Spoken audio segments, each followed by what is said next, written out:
जो उस जिले के सभी तरह के कार्य देखता है। तो दोस्तों, आज की इस वीडियो में हम इसी टॉपिक पर बात करेंगे और जानेंगे कि डीएम कैसे बनते हैं, इन्हें कौन कौन से कार्य करने होते हैं, वेतन कितना मिलता है, योग्यता क्या होनी चाहिए, भर्ती प्रक्रिया क्या होती है, ट्रेनिंग कैसे होती है और आप इसके लिए एप्लीकेशन फॉर्म कैसे भरेंगे।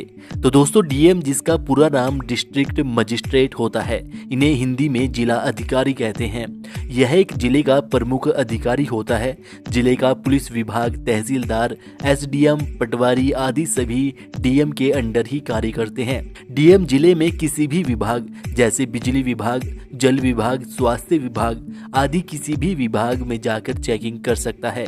किसी भी स्कूल, कॉलेज, दुकान, अस्पताल कहीं भी जाकर चेकिंग कर सकता है और वहां के कार्य को देख सकता है। इसके साथ ही डीएम क्षेत्र में चल रही योजनाओं, निर्माण कार्यों आदि का निरीक्षण कर सकता है। वहां पर यूज होने वाले मटेरियल को चेक कर सकता है और गड़बड़ी पाए जाने पर सख्त कार्रवाई तक कर सकता है। इसके साथ ही क्षेत्र में किसी तरह की कोई आपदा आने पर, लड़ाई झगड़ा हो जाने पर वहां का निरीक्षण करना, सहायता प्रदान करवाना आदि कार्य भी डीएम के अंतर्गत आते हैं। अगर बात करें वेतन की, तो डीएम को प्रति माह 80,000 से 1,20,000 रुपए के लगभग वेतन मिलता है, जो कि साल दर साल बढ़ता रहता है। और इसके साथ ही गाड़ी, ड्राइवर, रहने के लिए सरकारी आवास, माली, कुक जैसी बहुत सी सुख सुविधाएं भी मिलती है। डीएम बनने के कुछ सालों के बाद इनका प्रमोशन किसी मंत्रालय में एडिशनल सेक्रेटरी और फिर जॉइंट सेक्रेटरी के रूप में भी हो सकता है। तो दोस्तों, डीएम बनने के लिए कैंडिडेट का किसी भी मान्यता प्राप्त विश्वविद्यालय से ग्रेजुएशन पास होना जरूरी होता है। फिर चाहे कैंडिडेट ने BA, BSc, BCom, BBA, BTech, BCA आदि में से कोई भी कोर्स किया है और किसी भी विषय में किया हो। और कैंडिडेट की आयु सीमा जनरल कैटेगरी वालों के लिए 21 से 32 साल के बीच में होनी चाहिए, जिसमें ओबीसी वालों को 3 साल की छूट दी जाती है, जिसके अनुसार ओबीसी वालों की आयु सीमा 21 से 35 साल के बीच में होनी चाहिए और एससी एसटी वालों को 5 साल की छूट दी जाती है, जिसके अनुसार एससी एसटी वालों की आयु सीमा 21 से 37 साल के बीच में होनी चाहिए। और दोस्तों, डीएम बनने के लिए आपको यूपीएससी का सिविल सर्विस एग्जाम देना होता है, जिसे जनरल कैटेगरी वाले अपनी आयु सीमा 21 से 32 साल तक सिर्फ 6 बार दे सकते हैं। ओबीसी वाले 21 से 35 साल तक केवल 9 बार दे सकते हैं, जबकि एससी एसटी वालों के लिए कोई लिमिट नहीं होती। वे 21 से 37 साल के बीच में जितनी बार चाहें यह एग्जाम दे सकते हैं। इस एग्जाम में सबसे पहले प्रारंभिक परीक्षा होती है, फिर मुख्य परीक्षा और इंटरव्यू लिया जाता है, जिसके बाद मेडिकल होता है।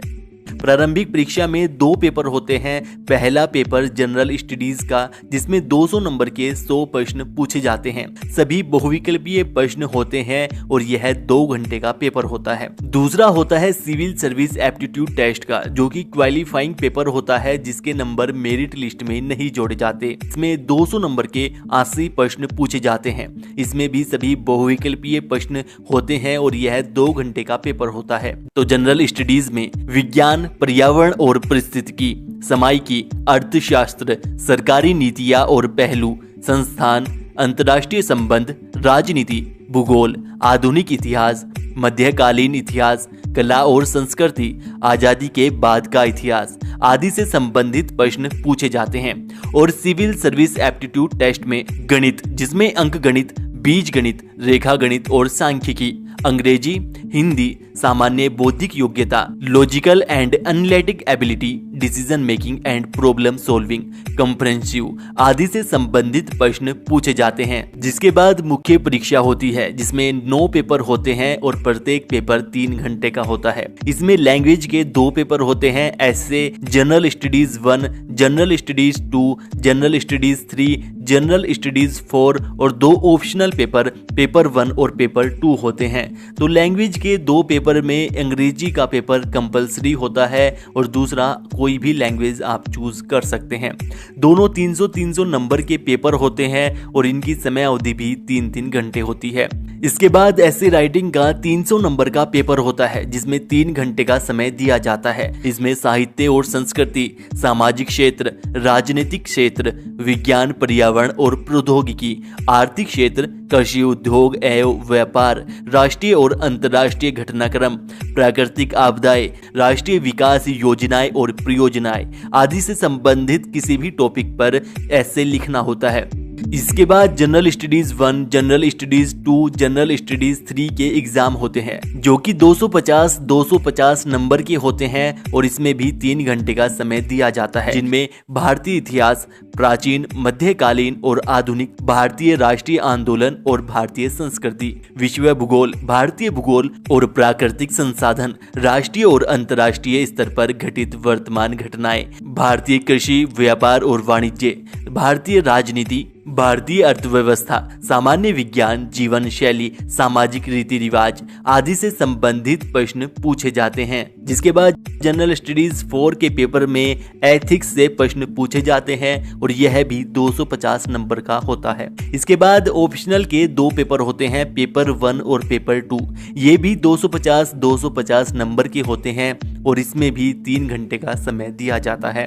इसमें टोटल 29 सब्जेक्ट होते हैं जिसमें कैंडिडेट को कोई एक सब्जेक्ट चूज करना होता है और उसी में से प्रश्न पूछे जाते हैं और इन 29 सब्जेक्ट की लिस्ट भी आपको नीचे डिस्क्रिप्शन में मिल जाएगी। फिर मुख्य परीक्षा के बाद इंटरव्यू लिया जाता है जो कि 275 नंबर का होता है, जिसमें आपके बारे में, आपकी पढ़ाई के बारे में आदि किसी भी विषय में प्रश्न पूछा जा सकता है, जिसे क्लियर करने के बाद कैंडिडेट को मेडिकल के लिए भेजा जाता है, जिसमें कुछ चुनिंदा हॉस्पिटल्स में कैंडिडेट को कुछ टेस्ट करवाने होते हैं, जिसमें blood test, urine test, chest X-ray, eye test, colour blindness test आदि टेस्ट होते हैं। जिसके बाद कैंडिडेट को लबासना मसूरी में ट्रेनिंग के लिए भेज दिया जाता है, जहां पर उन्हें 2 साल की ट्रेनिंग करनी होती है। जिसके बाद कैंडिडेट को अलग अलग डिपार्टमेंट में 2 साल की ट्रेनिंग दी जाती है।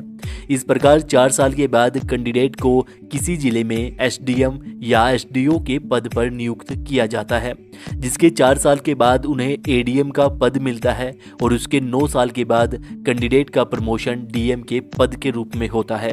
तो दोस्तों ये होता है किसी कैंडिडेट के डीएम बनने का प्रोसेस। और दोस्तों अब बात करते हैं कि आप यूपीएससी का एप्लीकेशन फॉर्म के बारे में कैसे पता करेंगे। तो दोस्तों इसके लिए आपको upsconline.nic.in वेबसाइट पर जाना होगा, जहां पर आपको इस तरह का इंटरफेस दिखाई देगा और यहां पर आपको सभी लेटेस्ट वैकेंसीज और रिजल्ट आदि की सभी जानकारी मिल जाएगी, जिन पर क्लिक करके आप उनके बारे में पढ़ सकते हैं और अप्लाई भी कर सकते हैं। तो दोस्तों अगर डीएम से संबंधित आपका अब भी कोई सवाल है तो आप हमें नीचे कमेंट करके पूछ सकते हैं, जिससे कि हम आपके लिए उस टॉपिक पर वीडियो बना देंगे। और इस वीडियो को लाइक और शेयर करना मत भूलिएगा। और चैनल पर पहली बार आए हैं तो ऐसी ही और वीडियोस के लिए चैनल को सब्सक्राइब करके बेल आइकन दबा लीजिएगा।